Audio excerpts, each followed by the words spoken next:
Giulio, I would love if there were real meaning or purpose in reality in human life, but I don't want to fool myself. Your theory of integrated information theory to explain consciousness is a radically new way of understanding consciousness as something other than the output of the physical brain. If that were true, what would that say about some of the deep meaning and purpose questions that one would have? Everything from could there be life after death to is there a purpose in life? I won't be able to say too much on this, but there is something I want to say. If you take the physical world as we all think it exists outside ourselves, outside our own consciousness, well, it's there. In some sense, it's dark and cold and lonely. Some people may glorify how big it is or how infinitely small it is. These are all beautiful things. But one important thing to realize is that there is nothing it is like to be that. There is nothing it is like to be the universe. There is nothing it is like to be a galaxy. There is nothing it is like to be a star, a planet, a mountain, a rock. Probably there's not much it is like to be an atom or a quark either. But there is clearly something it is like to be you.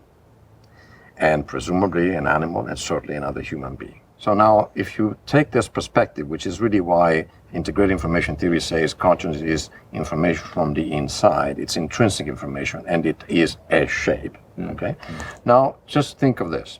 We are here in this tropical garden, okay? We have all learned by now to admire and hold precious the uniqueness and the variety of the forms around us, be them plants, animals, people. We value the fact that they are all different and that particular way in which they are. But these are, to a large extent, external shapes, the one that we describe in the world. There is something about that. We value them. But those may not even exist intrinsically. So a mountain is beautiful and majestic and sublime. But the theory says there is nothing is like to be the mountain as such. It exists for us. Now what we are talking about here are shapes that exist in and of themselves. They don't require an observer to exist. They are intrinsic, integrated information. And so those are the shapes that we must cherish the most, because a universe where there were shapes that exist only for an observer and not in and of themselves would be empty and meaningless. So I think if there is one moral here, a very simple one, is we have to cherish these shapes, the shapes that exist from inside, the shape of integrated information. We want it to flourish and we want to add to it. We want to create shapes that are more and more enlarged, that have more and more aspects to it.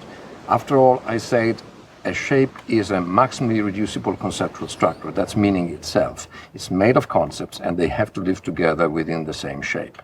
So what we want is a great shape with many concepts. That's where consciousness resides, that's where meaning resides, that's where purpose resides.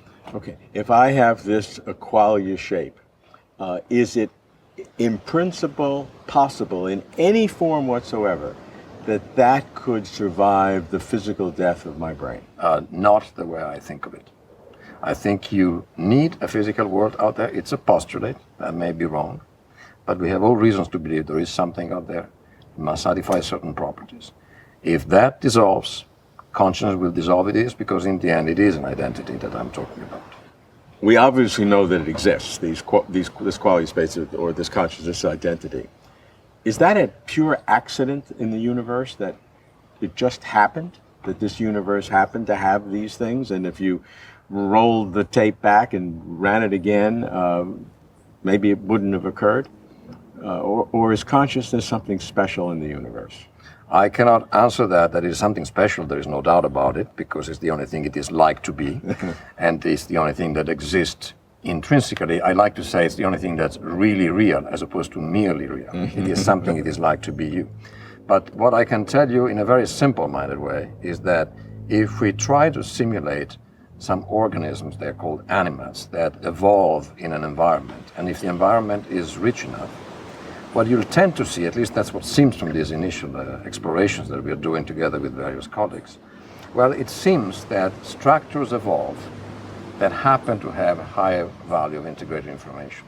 So it looks like just being in a rich world, which has its own causal structure, will be a selective force for generating structure that actually exists from within. And so there is hope that's how we came about, and that may be how we can actually progress.